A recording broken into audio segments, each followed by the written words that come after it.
And good morning, Man Hour Nation. Michael Buckhatcher here with ManHourRadio.com.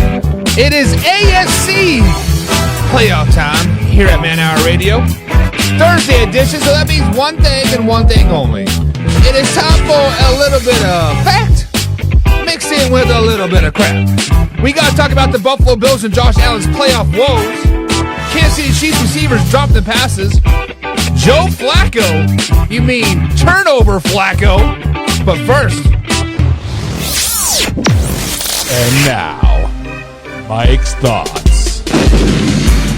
The New England Patriots and Bill Belichick have officially parted ways. They have officially mutually agreed to move on to greener pastures. So when we got to ask this question, I started to think, and when I woke up at 5 o'clock this morning and I first saw the news, I'm like, whoa, this can't be right. They were just talking about him taking like a roll cut, no longer being general manager, maybe hiring a general manager, this time type of thing. But let me ask you guys this. Just because Bill Belichick has resigned as head coach for the New England Patriots, do you think there's a possibility that he could still be the GM for the New England Patriots? Do you think after all this is said and done, he will still be on the New England Patriots organization just as a larger role? Strictly a GM, maybe part owner, something, right? Now, Bill Belichick is a really, really good head coach. Where he has been lacking as of late is his ability to, be a GM, his ability to drafting Cole Strange in the first round when you could have got him in the fifth round. But hey, we digress from that. But I want to ask you guys this question. Does Bill Belichick coach anywhere else? Does he go to Washington? Does he go to Atlanta? Does he go to LA? Let me ask you guys this. Simplest question. Cue that intro.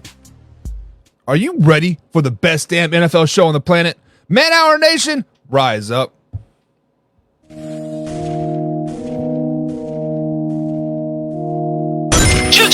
don't want to be every time, no. I would like the person who wants you too. Man, I thought say that why I bring you the host, Mike, get calm. You know, we're coming to the same one talking what you about to hear right here. I second that. Go. You know that that's us when we talking about sports. Giving you facts on the field to the core. Tune in, we need the support. 1 hour too short, still listen some more. On all your stations, not dropping on music. Starts like Adidas, but Nike just do it. Down 4 in the 4th, we go for the win. Michael 2 seconds, we taking it in. But Mike get calm, you know what's going on. Man, now we're out the dark, no LA, we a big spark. No 4 minutes, won't cut you short. Got the best talking, it's all sports. Buzzing more than buzz beaters. We coming live, all 3 speaks go. And what is up, Man Hour Nation? Michael Buckhatcher here with the Man Hour. Be sure to over to manhourradio.com. Check out this new hoodie. It just released. The new hoodies are out there, guys. Pick them out. They're shipping out today. We got a bunch of people that already picked theirs up. We got Wayne G that picked his up. John got his picked up. Robert Delray Tree got his. Hoffy's is in the mail, if I do believe so. It should be there momentarily, Hoffy. But we do got to welcome some people in the chat. Caroline is in the chat already to start the morning here. And she says, I wish him good luck wherever he ends up and what team he did and what teams he's on. Did you hear about Pete Carroll? I don't know. I think about he's going to another team as well. So we did hear about Pete Carroll yesterday, 2 days ago. We actually wrote a blog on it. And Pete Carroll didn't quit as a coach or resign. He is just taking more of a advisory role. Kind of what like Bruce Arians did for the Tampa Bay Buccaneers a couple years ago, right? He took a step back. He let Todd Bowles be the head coach, but Bruce Arians was there helping him like along the way, kind of like a internship type of thing.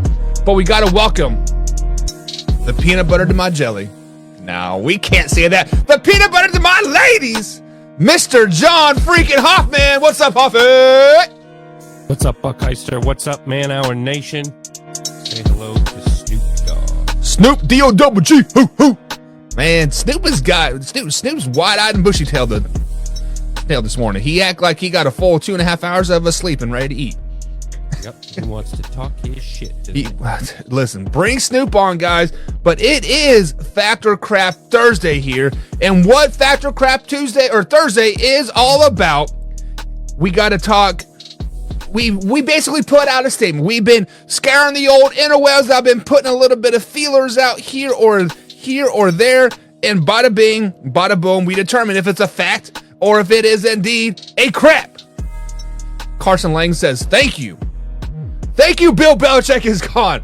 We got tired of getting our ass whooped by the New England Patriots year after year. Thank you, Bill Belichick. Is that, Carson, is that what your way of saying, like, finally we can come out of the shadow of the GOAT, right? We also got Arthur Brown in the chat. He says, what is up, Man Hour Nation? What is up, Arthur? Arthur? Me and you got unfinished business, my man. Me and you got some unfinished business. Miami Dolphins versus Kansas City Chiefs. Arthur is a Miami Dolphins fan. I'm a Chiefs fan. Hoffy, this week, are you a Chiefs fan or a Miami fan? I'll be rooting for the Dolphins, but it ain't going to happen. Okay, there you go. Are the fans even allowed in the stands this weekend? Kansas City's telling people stay inside. And yeah, so I was actually going to rant about that. Right? So Miami Dolphins fans are like upset. They're urging people to stay inside in Kansas City. So on Saturday night in Kansas City, it's supposed to be -2 degrees. Like we had that big old Arctic blast come through the area. It's snow on the ground in general, right? And I've heard people say this is the NFL's way of rigging it, right? Rig it for the Kansas City Chiefs. Yeah, the NFL summons the gods and said, make it cold in Kansas City on Saturday night. Like, get the fuck out of here with that bullshit. But then they're like, move it to Indianapolis. Move it to Indianapolis so fans can go to the game. Why? Basically, Miami Dolphins fans are so upset that it's going to be cold, and they're pissed off because they lost the division. They got to go to Kansas City. They're going to get that ass whooped.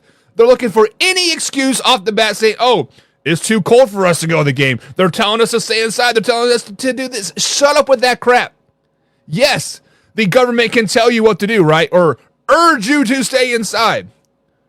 Do you guys remember the last time when the government tried to tell us what to do? You know, the whole vid thing, the whole put your mask on, 2 weeks to flatten the curve. 6 years later, we're still dealing with that shit. Like, come on. Make your own figure it out. But, Hoffy, you as a NFL fan, you are in, like, the coldest part of freaking America. Do you guys ever get above 40 degrees up there? When it's -2, you obviously take precautions, gloves, hat, sweaters, whatever. You'd be warm. Would you still be going to a New England Patriots, Buffalo Bills playoff game if you had the opportunity, even though it's -2 degrees outside? Oh yeah, and I'd be pulling a Ryan Fitzmagic. I'd be going topless. But I believe it. I'm not sure if it still is or not. But at the time, it was the coldest Monday Night Football game in history. It was Patriots versus the Jets, and they beat the Jets 42-3. So yeah. Throw on some snow pants. Throw on some winter layers, some hand warmers, winter hat. Get nice and cozy with your neighbors in the stands, and you'll be nice and warm. Yeah, so Javi, obviously I was a football player, right? Obviously in Canada it gets pretty freaking cold during football season. Let's just be honest. But our coaches basically said you will never wear sleeves on the field. It shows weakness, and the ball gets slippery, and we're not doing that. Doing that crap. My philosophy to him is like, Coach, I play defense. I'm not going to be carrying the ball. I'm going to be attacking mofos, right? But you know how up there they like seal in the body heat? They put Vaseline on the skin. So from head to toe, you get a big tub of Vaseline. You basically cake yourself in it, and it clogs all your pores, and it keeps the heat inside. So if you guys are worried about the cold in Kansas City, just put some Vaseline on it, baby. Spit on it and slide her in. I'll spit on it. Yeah, that's what you've been doing. Arthur, WB Anderson in the chat says, good morning, y'all. We're less than 48 hours to the playoffs. It is it's a very special time of year, Ant. You have another week and 48 days, but hey, Enjoy some football. Root for those Texans because you don't want that brown smoke, Ant. You don't want that brown smoke. Carter says, like, I thought you were talking about me as a peanut butter to your jelly. What do you say, Javi? Ant wants all the smoke. He was saying it yesterday. Yeah, well. He welcomes all smoke. Well, all the smoke you That's want. some smoke I don't think the Ravens want. Yeah, whatever. Carson says, I thought you were talking about when you said peanut to my jelly. Carson, you are my peanut butter to my jelly, but Hoffy's my peanut butter to my ladies. Put some peanut butter on those ladies and lick it clean, right? And Arthur Brown says, yes, we do. Yes, we do have some unfinished business. Caroline says, I'm a Chiefs fan this week. Yes, ma'am. Yes, ma'am. Root for those Chiefs, baby. James Frank is in the chat. What is up, James? He says he is ready for some football. Looks like some brown and orange hearts there. So he's, I'm assuming, Browns fan. So, James, I think I'm rooting for the Browns as well this week. We really haven't said too much about this, but Hoffy, the man hour has officially been called out. We've been called out on a challenge. Our friends over there at the NFL Expert Show, Wayne G and Mark D, they said, hey, let's have a bet. Let's have a friendly little wager, right? Let's do an NFL pick'em. Whoever gets the most games right wins something, right? I don't know what the winning of something is. I don't know if it's bragging rights. I don't know what it is. But, Hafi, I'm the type of person that never backs down from a challenge. When you say, I'm better than you are at that, I'll be like, you know what? Hold my damn beer. Let's fucking tumble, baby. And Wayne G's in the chat right there. He says, drink some, cold is a part of the game. Drink some 151 and Malibu rum. If you know, you know. And then put your man hour hoodie on and go to the game. Wayne G's right. But Hafi, do you want to accept the playoff challenge? Buck and Hafi versus Wayne G and Mark D. Playoff pick'em head-to-head battle. Winner gets something. I'm gonna keep my comments to myself, but I will gladly accept. Oh, how about this? Loser has to shave their head. That's a win. That's a win. That's a win-win for us, Hoffy. Because Wayne G's got a nice full head of hair. Mark D, I'm assuming, has a nice full head of hair. Me and you are lacking in the old hair department. Yeah, we have selective hair growth, and our hair has just selected not to grow on our head since 1996. Yep. But we can grow damn good beards. But, Coffee, it is time for a little bit of fact or a little bit of crap. Here on Thursday edition, guys, here we always break into a little bit of fact or crap. This is going to be strictly AFC playoff talk, right? So, if you guys don't know, fact is we agree, crap is we disagree. So with that being said, guys, play along in the chat. Let us know, talk your shit, and we'll bring up the most relevant comments. Actually, we bring up damn near all the comments, but let's get into it. So the first fact or crap of the day is going to be about those Carson Lang's Buffalo Bills. One of the biggest stigmas for the Buffalo Bills, a.k.a. Josh Allen, in the playoffs is that Josh Allen is not very good in the playoffs. Josh Allen is just not a playoff type of quarterback. So I was scrambling around when I saw this statement. I was like, you know what? I think I agree because, of course, I remember the 13 seconds for Josh Allen very, very, very well. But then we went back and rewatched that game, and Josh Allen actually played really, really, really, really, really good. So I gathered up the stats from his regular season and postseason. Regular season, Josh Allen averages about 241 passing yards per game. He has a 62% completion rate, and he has a 92 passer rating, and he has a total of 167 touchdowns to 78 interceptions. In the postseason, Josh Allen averages 291.8 yards passing per game, 63 passing percentage, 99.6 passer rating, and 17 touchdowns to 4 interceptions. So, Hafi, I'm going to kick it to you first. Is Josh Allen, fact or crap, the reason the Buffalo Bills will lose the game versus the Pittsburgh Steelers? Fact or crap? Crap. They're not going to lose that game. And I think it was Nick Wright yesterday on his show said it best. I mean, all 106 players on that football field are afraid of Josh Allen because you don't know what you're going to get. But no, I don't think that the Pittsburgh Steelers have enough weapons on either side of the ball to disturb, Josh Allen. You got to get pressure on him, and that ain't going to happen.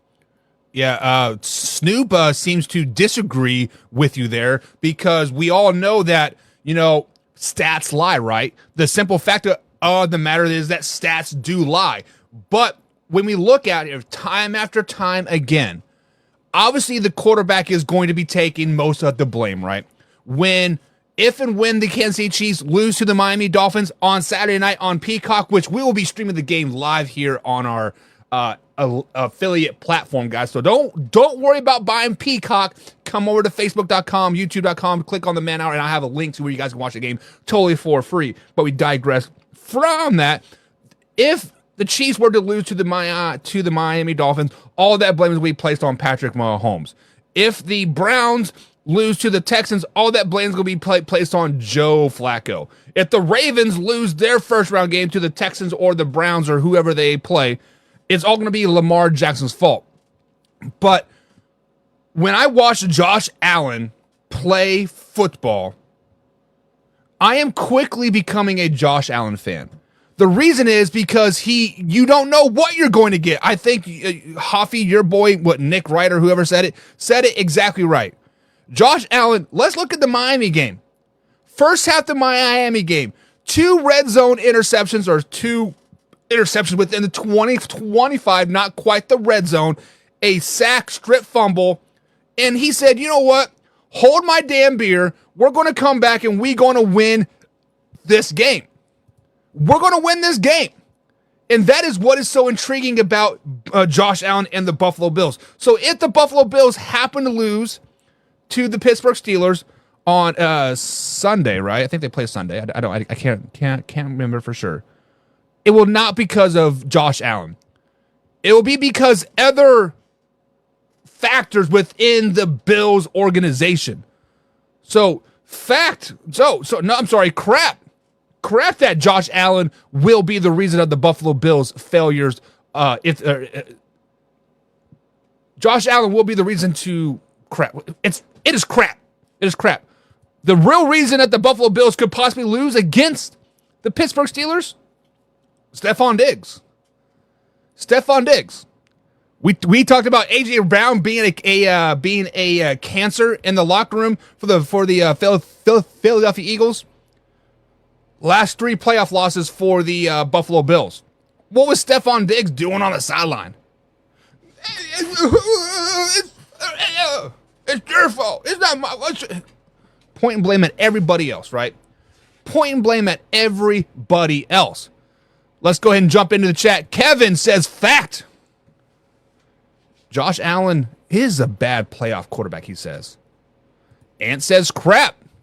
So far, 50-50 across the board. And then Carson Lang says, crap. Josh Allen is a dominant playoff quarterback. His stats are money. What did you want him to do with 13 seconds other than call heads? Exactly. I mean, I kind of alluded to that Stephon Diggs could possibly be the issue. But really the real issue in Buffalo has been their defense, right? And Hoffy, do you remember the Bills offensive coordinator when they lost to the Kansas City Chiefs with 13 seconds left in the game? But he stepped away this year because Sean McDermott wanted to call the plays or something. No, Dorsey was the offensive coordinator. I can't remember. You're referring to the defensive coordinator? Yes. Yeah, it was the black guy. Was it Leslie Frazier? Is that who it is? Yes. I think. Yeah. I'm pretty sure it was Leslie Frazier. So this year everything's lined up for the Buffalo Bills, right? Good. Sean McDermott's calling the defense. Joe Brady's calling a hell of an offense as the last 8 weeks, right? 6-2 in their last 8 or whatever it's been. Actually, it's been 7-1 or whatever. They've been like nonstop. But Hoffy, I said it on Wayne's G show last night in the comments that I think the Buffalo Bills are a young teenage boy right now, and people were kind of confused about that. So let me explain it. when a young teenage boys gets a little, their dick wet a little bit, you want to just, pop, pop, pop, pop, pop, right? You want to get in there. You want to hammer it home. Who cares about anybody else? Let me get mine, right? And that's what the Buffalo Bills are doing right now on those 6 wins. Pop, pop, pop, pop. They got theirs. They blew their load. Now they're like, this playoff game, what is this all about? I'm already done. I already got my pants wet. Already spilled those nuts. Huffy, did the Buffalo Bills spend too much energy getting to the number 2 seed, AFC East championship game to be competitive in the playoffs versus the Pittsburgh Steelers? No, I don't. I mean, the Patriots beat the Pittsburgh Steelers, and the Patriots are crap. So I don't think any team in the playoffs going against the Steelers will have a problem. But I do understand your point, and I do agree with it come week 2. I do think that it's, luckily for the Bills, they are the 2 seed, so they're going to be guaranteed at least 2 home playoff games. It's, that stadium is going to be rocking both weeks, but, that team is suspect. I mean, the Miami Dolphins were riddled with injuries, and, it took a punt return for a touchdown to kind of get them going and really solidified their win there. So I do think that they'll beat the Steelers. I don't think that game's going to even be close, but I do think that regardless of who they play in that second week, it's going to be a dogfight. Yeah, whether it be the Chiefs, whether it be the Miami Dolphins. Actually, they wouldn't be playing the Miami Dolphins, but whoever they play. I think it's going to be the Chiefs, and I mean, it'll be Pat Mahomes' first away playoff game. Yep. I'm taking Patrick Mahomes 11 times out of 10 in that game. Yeah. And says Josh Allen is a top 5 quarterback in the league. IMO. I still don't remember what IMO means. In my opinion. Oh, in my opinion. Well, in your opinion, I think you are correct. I think Josh Allen is the most over talked about being overrated quarterback, if that makes sense. Like, did I say that correctly? Like the narrative of Josh Allen is that he is overrated, he is overpaid, but stats don't lie here. 62% completion percentage, 92 QBR. The only thing that you question about Josh Allen is a touchdown to interception ratio. Correct me if I'm wrong. He has led the interceptions in the league the last 4 seasons, but 167 touchdowns to 78 interceptions. Josh Allen is just a dog. Yeah, but when he does turn the ball over, most of the time it's bad. It's on the plus side of the field. Yeah. So, yes, he's got a lot of turnovers, but what are those teams doing with? I mean, there was the one interception against the Dolphins. I think it was the second one, which basically was a punt. It was thrown into the end zone, kind of thing. Just Hail Mary, full of grace, interception. But that's the same thing as a punt. So, yeah, he does have his turnovers, but most of the time they are not a make or break situation. It's him just trying to make a play, and if not, then it's just a interception punt, we'll call it. Let's flash back to that Miami game. We all seen the punt return, right? Obviously, the punt return was probably the pivot point in that game. If that punt return doesn't happen, in your opinion, IMO, Hoffy, did I use that right? IMO, IYO, in your opinion, if that punt return doesn't happen, does Josh Allen rally his troops and win that game? And is there a different narrative of Josh Allen now? I do think Josh Allen has that dog factor, and we saw that in Kansas City when he went down, led the team on the drive to, put them ahead, and, Patrick Mahomes ended up coming back. But I think that, much like Tom Brady, much like Patrick Mahomes, you give Josh Allen the ball, and it's something he has, you need something, he is that guy to do it. And that is what you want in a franchise quarterback. And that is why he is overpaid, as some would say, because in that situation where you need a play, he's going to make it. It was, that 3rd and 13? He scrambled for it, shook off a couple, would-be tacklers and picked up a huge first down. So I do think regardless of that punt return, Josh Allen would have found a way to get it done. I mean, Tua just needs to carry his team throughout the whole game and just, it needs to be a shootout, pew, pew, pew, touchdown, touchdown, touchdown.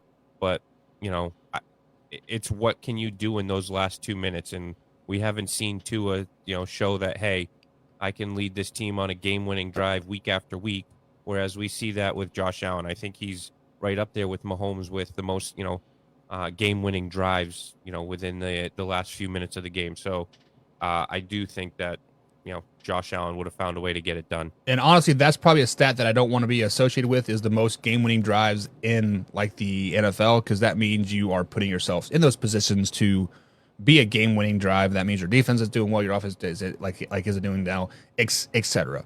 But with that being said, Carson Lang says Diggs wants to win. Someone show me someone okay with losing, and I'll show you a loser. Now, I'm not saying that Stephon Diggs doesn't want to win. I'm not telling you that Stephon Diggs is a loser by any stretch of the imagination. What I'm saying is that Stephon Diggs, there is a certain way to go about your upsetness, your anger, when you are on the field. When you show the type of emotion that Stephon Diggs, after losses to the Kansas City Chiefs, to the Bengals, to whoever they play, with the emotion and anger that he shows, he needs to learn how to take that into the locker room. Because when the media, when people with their phones are in your face and you see him rah, rah, rah, yelling at Josh Allen, and Josh Allen just sitting there taking it, right? That disrespects everybody in your organization, right? That basically shows you that, I want to win, but you're the issue. I did my thing. F you guys.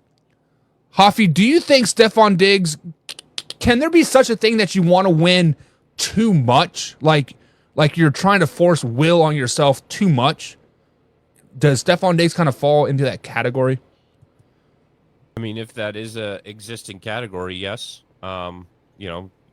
It was the end of the first half against the Dolphins. He was basically screaming, "I want the ball," kind of thing. I don't think he's been utilized as much as he has been in the past, but that I think kind of, pays off and attributes to, them having multiple weapons now. Dalton Kincaid as a rookie tight end has been absolute freak of nature, especially this second half of the season. So if you can double team Stephon Diggs, then you got to deal with Dalton Knox or Kincaid and Knox, both two-headed monster tight ends. So I think if you're Stephon Diggs, I understand that you want to be the guy, but you got to know that they're going to be trying to take you out of the game, and a win is a win, whether you have one catch or 15 catches. But yes, I do think that Stephon Diggs wants to win in the worst way. I mean, we saw it a couple years ago when I think it was the AFC Championship game and they lost to the Chiefs, and he sat there on the field watching that ceremony and said, "We'll be back." So yeah, I think he is still holding on to that, and he still wants to get that Super Bowl ring, which I think every player does. I think he just wears his emotions on his sleeves, but that can be both a negative and a positive. But I think that we've heard some negative turmoil as far as him this year with the locker room and such, but look at the run that they've been on to end the season. So I don't think that I don't think he's hurting the team. I think that it's passion, and I think it's warranted, and I think it's a good thing for the Buffalo Bills. So for you Buffalo Bills fans here, I want you guys to fully hear me out before you comment on this thought. Fully hear me out before you make a judgment, right? Let's look at the New England Patriots, 10, 15 years ago, right? They had two tight ends by the name of Aaron Hernandez and Gronk. A two tight end monster. As of recent, I forgot Dawson Knox was even on the Buffalo Bills roster. He had been injured, so kind of allowed Kincaid to build up that, rapport with Allen. And so now he's back. So what I'm saying here now, with Knox being hurt, Kincaid elevating his play, you have now kind of developed a two-headed New England Patriot tight end monster here, right? Do you see, Hoffy, I'm asking you this question because you have the most knowledge of the New England Patriots. When you had Aaron Hernandez and Gronk, you guys never really had that number one receiver, right? You had a bunch of mid-range guys that could, sneakily get open and do some 5-yard slants route. But Gronk and Hernandez were the guys. Could you possibly see the Buffalo Bills moving on from Stephon Diggs because of the elevation of Kincaid, because they still have Knox, right? Could you see that potentially happening? I could see it happening. I don't know that necessarily will happen until it's time to pay Kincaid. At that point, Diggs might be on the latter part of his career, but the Patriots did have Randy Moss at that point in time with I forgot about that. With Hernandez, but I mean, still, I think at that time he was on the latter part of his career. I think Stephon Diggs right now in his kind of still in his prime, whereas Randy Moss was kind of on his way out, and all he was doing was running go routes. Stephon Diggs can run a lot more different routes than Moss did, but no, I think that you want to keep Stephon Diggs as long as you can. So no, I don't think they're going to trade him this year, but I could see down the line that there's going to be a cap casualty, and he's probably going to be the one that you're going to have to cut in order to keep Knox and Kincaid. But maybe they get rid of Von Miller, because I think Knox is kind of getting up there in age. Yeah, Von Miller needs to retire. Yeah. But yeah, I think the Buffalo Bills are in a great position with their offensive weapons, and we haven't even spoken about Cook. I mean, it's like he and his brother switched places. Dalvin Cook hasn't really done much, but yeah, I mean, Cook has been a pretty viable option out of the backfield.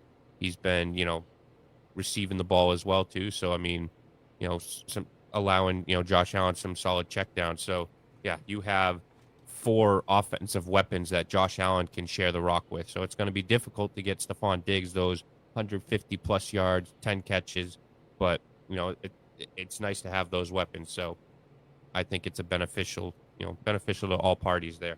So Kevin has a question for us. It says, have the Buffalo Bills ever been in an AFC championship game? The Buffalo Bills have not been in an AFC championship game since OJ made his epic run down the 10 or the 405. No, they were against the Chiefs a couple years ago. That doesn't count. It does too. 13 seconds, baby. 13 seconds. That's all I got to say about that. 13 seconds, baby. Kevin also says turnovers lose ball games. And that is a perfect segue into our next fact or crap of the day. Obviously, guys. Before we get into that. Okay, before we get into that. Go ahead. We'll talk about Josh Allen has 18 turnovers this year. So people talk about his turnovers. He has more than 18. He has like 20 interceptions, doesn't he? Yeah, I think this was in like December or something like that. But 3 of those games account for like 7 or 8, or I think 9 of those. 9 of those turnovers in 3 games. So it's okay to throw a 5 interception game, right?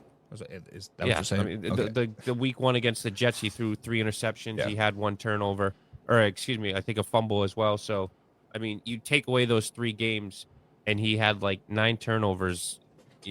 So years past, yes, he turned the ball over, but down the final stretch, he hasn't really turned the ball over. So I think that's a overblown narrative, much like the Dak Prescott narrative.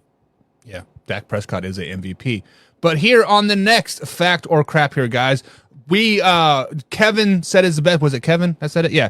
Kevin said it best is that turnovers cost us games. Turnovers lose you games. And one of the biggest, storylines so far this season have been the Cleveland Browns. The Cleveland Browns have been doing very, very well with Joe Flacco. The problem is Joe Flacco likes to throw interceptions as well. So the narrative around Joe Flacco is he threw like 13 touchdowns in the month of December, more than all of the Pittsburgh Steelers quarterback combined all season long. So we got to ask this question. Fact or crap, guys? Will Joe Flacco be the reason of the the reason the Cleveland Browns lose to the Houston Texans on Saturday? Hoffy, kick it to you first, man. No, I expect Joe Cool, from years past where he went on that run. What was it, 11 touchdowns, 0 interceptions? Yes, he had 8 interceptions in his 5 games this year. He had week 1 coming off the couch and coming off of, driving his minivan full of kids. He had 1 interception, 3 touchdowns, 1 interception. Week 2, he had 2 interceptions against the Texans. He had 3 the following week against the Bears. Since then, he had 1 against Jacksonville and 1 against LA Rams. So I don't think that it's going to be an issue. Actually, I mixed those dates up. So he started with, 1 interception each of his first 2 games. He then had the 3 interception game against the Bears, 2 against Houston, 1 against the Jets. But no, I expect playoff Joe to be there. And again, a lot of those turnovers were, again, in the plus side of the field. So as long as he doesn't turn the ball over on his side of the field, he also has I think they finished number 1 defense in the league. So he has a defense that can bail him out of those turnovers. So, they're going to be, I think they're going to be just fine. If they can keep the 1, maybe 2 turnovers that he might have in the game to hold them to field goals. I think him and Njoku have shown that they can, drive the ball up and down the field. He's got Cooper. I mean, he's got weapons to where you can get into a shootout with the Browns and they'll be okay. So even if they have some turnovers, they get down, we saw it against the Jets. They were up 21-0 in no time. So I don't think that the turnovers will be what does them in. Okay. So I heard your stats, I heard your story, and the simple fact of the matter, Kevin said it best. If you turn the ball over, you normally lose a game. So the Browns obviously have a lot of optimism going into this playoffs, right? They've been locked into the playoffs for a few weeks now. They're on their 5th string quarterback, 4th string quarterback, whatever you want to call it. But the Texans have a minus 10 turnover differential this season. And the Ravens, who they're likely to play in the second round if they do beat the Texans, have a plus 12 turnover. And the Steelers are plus 11. The Dolphins are plus 2. And so are the Buffalo Bills. So basically what that means is that there are teams out there that take care of the ball better than the Cleveland Browns. The Dolphins take care of the ball better. The Buffalo Bills take care of the ball better. The Ravens and the Texans. And oh, by the way, they're playing the Texans in the first round. So I do feel at some point turnovers are going to come back and bite the Cleveland Browns in the ass. Yes, their defense is a top defense, Hoffy, but that is when they're at home. At home, the Cleveland Browns have the number 1 rated defense in the NFL. On the road, they're 30th. So if you are going to have Joe Flacco turn the ball over and you're playing on the road and your defense is sus on the road, it is going to come back and bite you in the ass. And hopefully for Browns' sakes, it is not against the Texans. Because the Houston Texans are a team that I do not want to see win a playoff game. Now, if I'm a Kansas City Chiefs fan, if I had the opportunity to play the Buffalo Bills or the Houston Texans in the second round, or in the playoffs period, give me the Buffalo Bills. Because we don't know who the Houston Texans are. But the turnovers are going to come back and bite Joe Flacco and the Cleveland Browns in the ass. May not be week 1, but week 2 it definitely will. I mean, Joe Flacco did improve his completion percentage week over week. 2 weeks ago, he played the Houston Texans and they beat them 36-22, and it was in Houston. He had 3 touchdowns, 2 interceptions, and they still, beat them by 14. So I think he'll probably, it's the NFL. Turnovers are going to happen. If he has 1, even if he has 2, I don't think that really necessarily does him in against the Texans. I do agree with you 100% that you face a team like the Buffalo Bills, you face the Ravens, you face the Chiefs, they will absolutely kill you if you turn the ball over. But I think this week against the Texans, you can afford to have a turnover, possibly two, and you're still could win that game. I think the Texans, as you like to say, are still a little wet behind the ears. I think they blew their load a little prematurely. I think that next year they'll be a much better team. They've also had a couple injuries. Their number one wide receiver has been injured. I think they have a defensive injury on that side of the ball as well. But I do think that if Joe Flacco turns the ball over against teams like the Ravens, Bills, the Chiefs, that's when it could hurt. So it will hurt. That's when they'll be done. We got Robert Tree in the chat here, and he says, your Ravens don't want to see the Browns. Honestly, I think the Browns want to see the Ravens. The Ravens want to see the Browns. Who said there are Ravens? I think he was talking to Ant. And then Ant comes back and chats back and says, why don't we Lamar is 7-4 against them, meaning the Browns. So they're kind of chatting back and forth, meaning like obviously this is going to be big news next week if that were to happen, a little AFC North battle. But the Cleveland Browns need to take care of the ball, I think, because the Houston Texans defense is fairly good. They did draft Will Anderson this season, and he, if CJ Stroud hadn't been playing out of his mind, Will Anderson would be the talk of Houston, because Will Anderson has quietly had a great season for the Houston Texans. But yeah, they very well might have the offensive and defensive rookie of the year. Yeah, probably. Because when you think about defensive players, if Christian Gonzalez wouldn't have went down week 3, he would have easily probably been the defensive player of the year.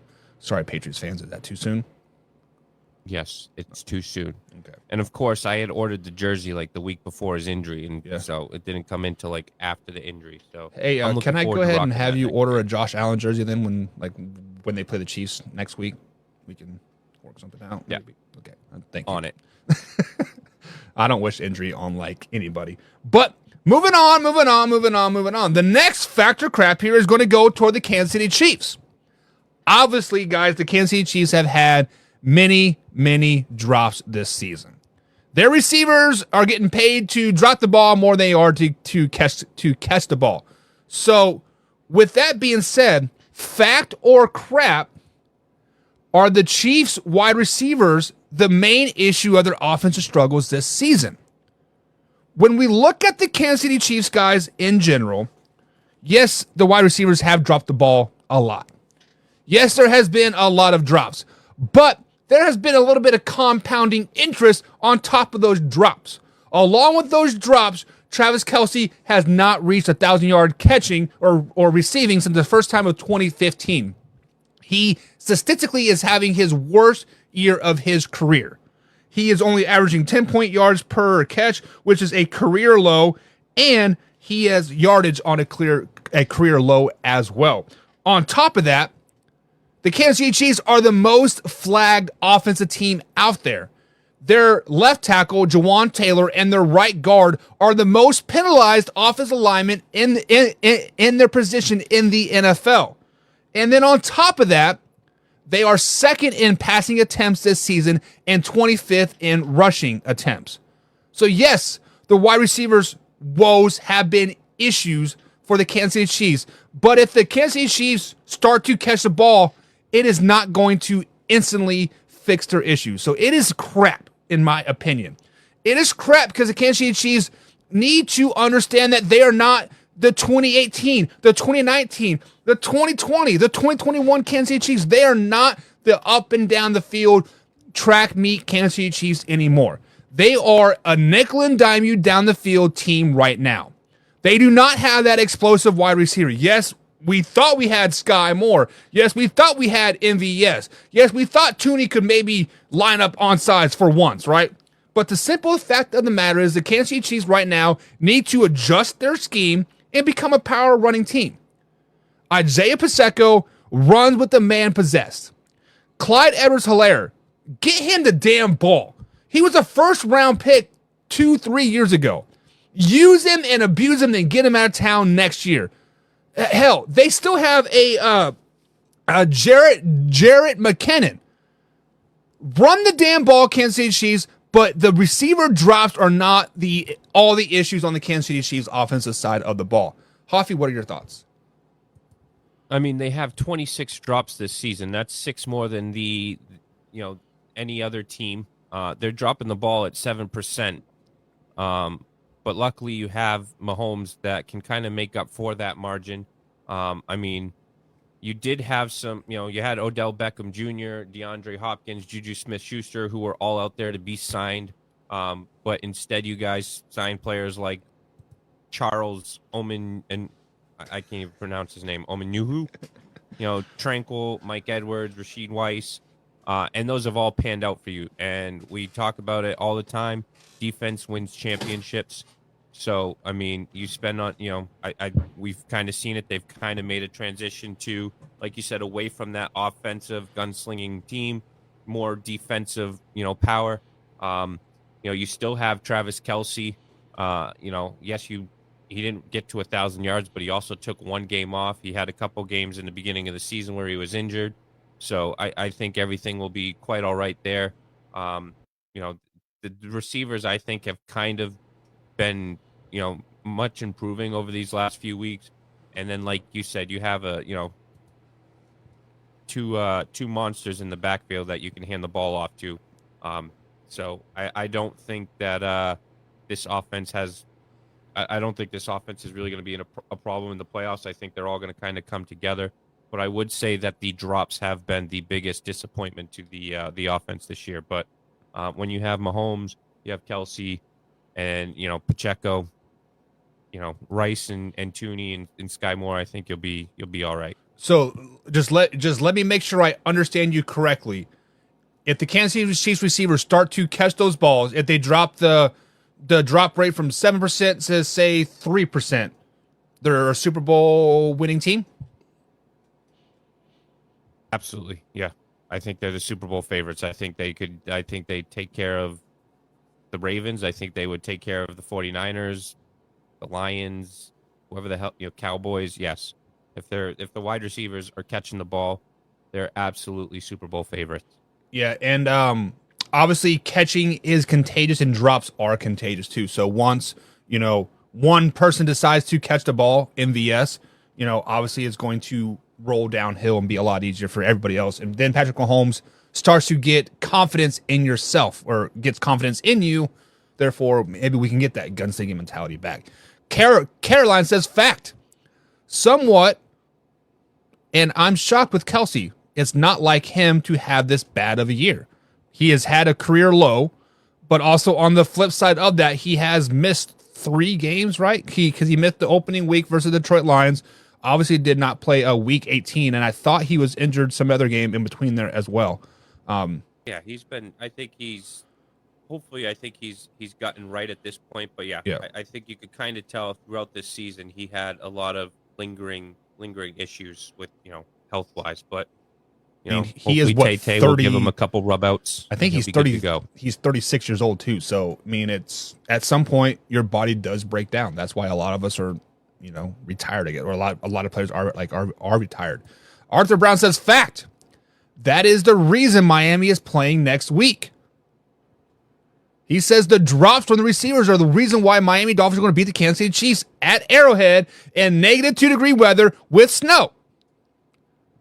Has Tua ever seen weather under like 50 degrees? No, probably not, because when they played in Buffalo in that playoff game, Skylar Thompson was a starting quarterback, and Tua was still like a vegetable in Cincinnati, if I'm not mistaken. But being Samoan, going to Alabama, playing in Miami, wasn't there like a? I think it was with Dan Marino, right?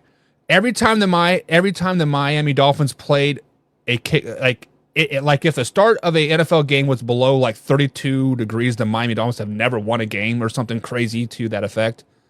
Yep. I gotta be curious to see what Tua stats are when it's below 0 or freezing, just like at that point.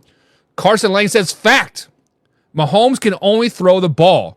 You put yourself behind the chains with the drops. You force your hand more to make it easier on defensive calls. That is exactly right.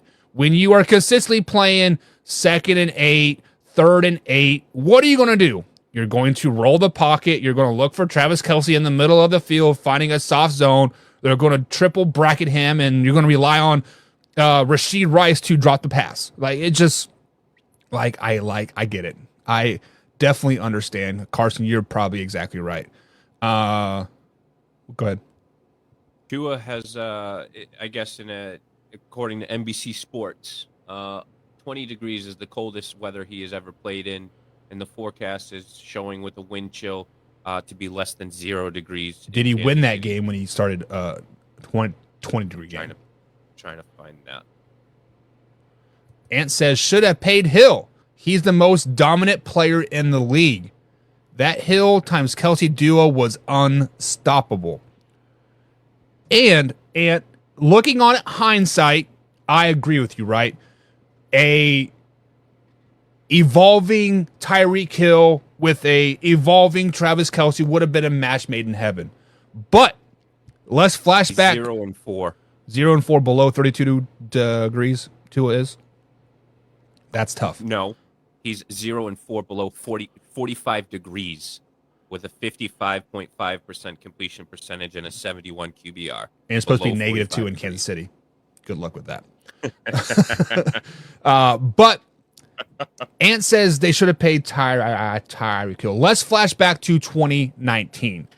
Arguably, very, very frustrating season for the Kansas City Chiefs fans in general. That was the year that we lost to the Cincinnati Bengals in the AFC Championship game. Yes, we did get to the AFC Championship game that particular year, but watch the early part of the season. Patrick Mahomes was trying to force the ball to Tyreek Hill over and over and over again. It was always trying to force it 20, 30 yards down the field. Once Tyreek Hill left Kansas City, 2020 came around, and Patrick Mahomes evolved as a quarterback. He learned how to do checkdowns. He learned how to take what the defense gives him. If you flash back to that last Super Bowl season with the Kansas City Chiefs, if Tyreek Hill was on the roster, they probably wouldn't have won the team. Patrick Mahomes wouldn't be the quarterback that he is right now. Just because it was throw it as far as you can down the field, and if that's not there, Travis Kelce will be sitting in the middle wide open. It's just trading Tyreek Hill has made Patrick Mahomes evolve as a player, as a quarterback, and the Kansas City Chiefs as general.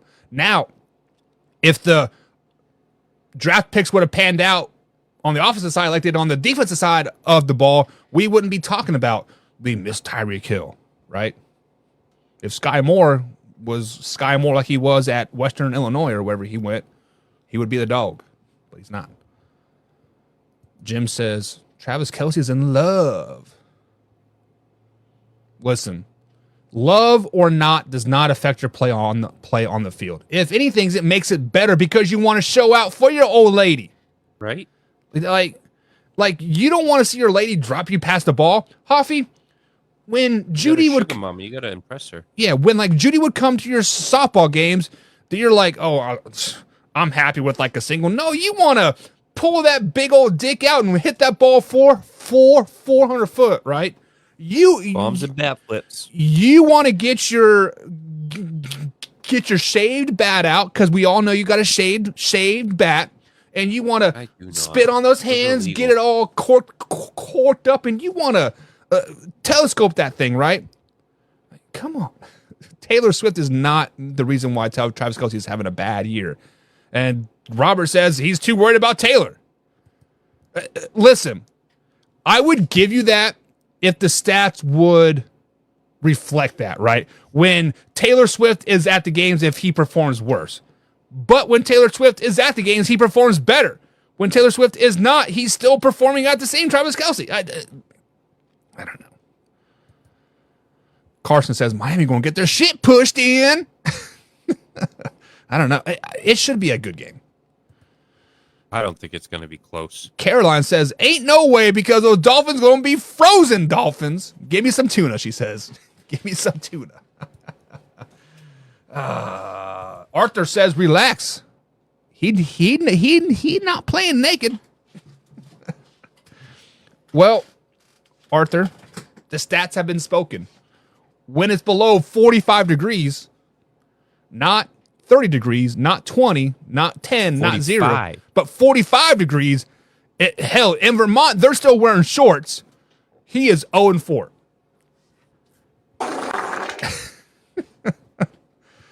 Say that again, please. Forgot what I said. John says, locker room issues, mental block by Kelsey. Let me ask you guys this question. Everything has been reflected to Travis Kelsey. It's Travis Kelsey's fault. It's Travis Kelsey's fault. It's Tay-Tay's fault. It's Travis Kelsey's fault. Do you know what the issue is in Kansas City? Huffy, do you know what the issue is? I don't think you do. Carson obviously does. Yeah. John doesn't. I know exactly what it is. It's your fucking offensive coordinator. It's freaking Eric Bieniemy. Eric Bieniemy is not there, and you have stupid-ass, mad-ass Nagy send his back ass to Chicago, and it would be a totally different team. Eric Bieniemy and Andy Reid had the good cop, bad cop thing over and over and over again. Let me ask you this question, Hoffy. Previous this season, did you ever see Patrick Mahomes blow up on the sidelines? Did you ever see Travis Kelsey throw his helmet 15 rows up? Did you ever see Andy Reid chest bump Travis Kelsey say, settle your ass down, boy? No, because Eric Bieniemy did all the dirty work. Eric Bieniemy is single-handedly is the reason why the Kansas City Chiefs are dropping the passes. No accountability. Carson Lang is that the 13 seconds part 2 where he threw a pick to the Bengals with 13 seconds left? Oh, too soon. Oh, too soon. But yeah, it was actually, I think it was 13 seconds actually. Carson Lang says the trade of Hill was a genius play by the Kansas City Chiefs. The picks just haven't panned out. Correct. And they still have more picks to come, right? Yeah. But yeah. Ant says, right, that's the problem. You trade away a guy who's literally unguardable for a bunch of dudes who the production has been pissed poor. That is the issue that you guys have with Tyreek Hill. You think he is unguardable, right? You know what makes Tyreek Hill so dynamic is his speed, right? His ability to do 17 moves in 3 seconds to get open. You know what is undefeated? Father Time is undefeated. Micah Parsons beat Tyreek Hill in a 40-yard dash. Now, you can say Tyreek Hill wasn't trying, but its proof is in the pudding. On the Pro Bowl, Micah Parsons beat Tyreek Hill in a 40-yard dash. Once Tyreek Hill next year, right? Hell, even now with that sprained ankle, game after game after game, you are seeing teams not respect his speed anymore. You are seeing teams get up and press him because he can't get off the line because he's like 5'5", 118 pounds. If you get a big, strong cornerback on Tyreek Hill, pop, and pop him into the inside. So you want to go outside, inside, outside shoulder and push him inside. Tyreek Hill will go inside because he's 118 pounds and he's too weak to get around that. And you're driving him on the inside. You got a linebacker there underneath. You got a safety on top. And a roundabout, you have a triple team. And we saw what happens when Tua throws into triple teams to Tyreek Hill versus the Buffalo Bills. Tyreek Hill jumps up. He gets hit in the back and he drops it. How has Tyreek Hill fared against Bill Belichick? I don't think he's ever beaten, I know stat-wise have been terrible, but I think the Chiefs have beaten, the Chiefs have the... They have, and the Dolphins swept them this year too, but exactly what you said. He puts a cornerback down and jams him at the line. He's got a safety over the top, and he says, you want to get your 5 yards, take it. Good luck, with jam coverage, and we're not gonna give you over the top. For whatever reasons, teams this year and many times just say, you know what, one-on-one, let him just run by you and he gets his big yards. But like you said, if you have a physical cornerback that can jam him and then you have safety over the top and you just force him over the middle, he'll get his catches, but eventually he's going to get tired of getting popped in the mouth, and he's going to shut down. And that's what happens every time he plays against a Bill Belichick's, defense. That's what happened against the Buffalo Bills. Yeah. Same thing with the Bills. So if you have an actual defense, which the Chiefs every year they get better and better, but I don't think they've ever from week 1 to the end of the season had a top 5 defense like they have now. Yeah. I don't see him, and I don't think he's beaten the Chiefs, has he? No, they've only played once, and that was in Germany. Was it once? Yeah. I thought they had played a year or so ago too, or whatever. I can't remember to be sure, but I'm pretty sure Miami Dolphins have not beaten the Chiefs since Tyreek Hill has been a Miami Dolphin. And it ain't starting this week. Ant says Chiefs should have signed D-Hop. I was really disappointed when they'd even entertain the idea. Bring him in for a visit. But do you want to bring a old vet with the new offensive coordinator and some young receivers into that mix? I mean, there is a reason why players float around toward the end of their career, right? Ever since D-Hop has left his first team, went to the Cardinals, now he's on the Titans in the last 2 years, right? He's on a different team every year. There's a reason for that. It is not because the production isn't there. It isn't because the ability isn't there. The veteran leadership isn't there. Maybe he just isn't a good locker room guy. I don't know. But I know this will break Ant's heart, but I think the Chiefs should have entertained OBJ more so than DeAndre Hopkins. At the time when Odell Beckham Jr. was on his free agent little tour thing, I was like, stay away from this guy. He's nothing but an ego trip, whatever, right? But watching him play with the Ravens this season and how he has kind of humbled himself and understand he is a number 2 or number 3 guy on the Ravens. If he could have done that to the Kansas City Chiefs, absolutely. Absolutely. But Jim says, you said that wouldn't matter back in August. I believe he's referring to Eric Bieniemy. I did say that because I did not realize the locker room presence that Eric Bieniemy had. I don't think anybody knew the impact of Eric Bieniemy's off the field, behind the doors impact. Hoffy, were you anticipating the good cop, bad cop thing being such a downfall for the Chiefs or any team in general? No. And we thought that Andy Reid was kind of the one that ran the offense. Bieniemy was just kind of, an assistant to that offense. But I think Matt Nagy is the issues with that offense. And I think if we had known that, I think Brandon Combs, because he knows Nagy, had said that this is not going to work and he was going to be crap, and kind of agreed with him. But I definitely thought that Andy Reid being there, Andy Reid had been calling those plays, that it would not take this much of a drop, no pun intended. But realistically, I think it comes down to, yes, the attitude that the offense has displayed, Mahomes blowing up, Kelsey throwing the helmet, but the drops. If the team's not dropping the ball, Mahomes isn't blowing up, Kelsey's probably not throwing his helmet into the stand. So I think it all kind of stems from just the wide receivers not stepping up their play and not performing to the to the level that is demanded by Patrick Mahomes and Travis Kelsey and what the Chiefs have been in the past. Well, and I don't think it was demanded by Patrick Mahomes or Travis Kelsey. It was demanded by Eric Bieniemy. So therefore, Patrick Mahomes, Travis Kelsey could be the players that they are. They could just go out there and play and not have to worry about holding Tooney accountable. Worry about holding Jawan Taylor accountable. Now that they're having to worry about holding those players accountable because Eric Bieniemy is not there, it's obviously affecting their play, and it's boiling up on the sideline.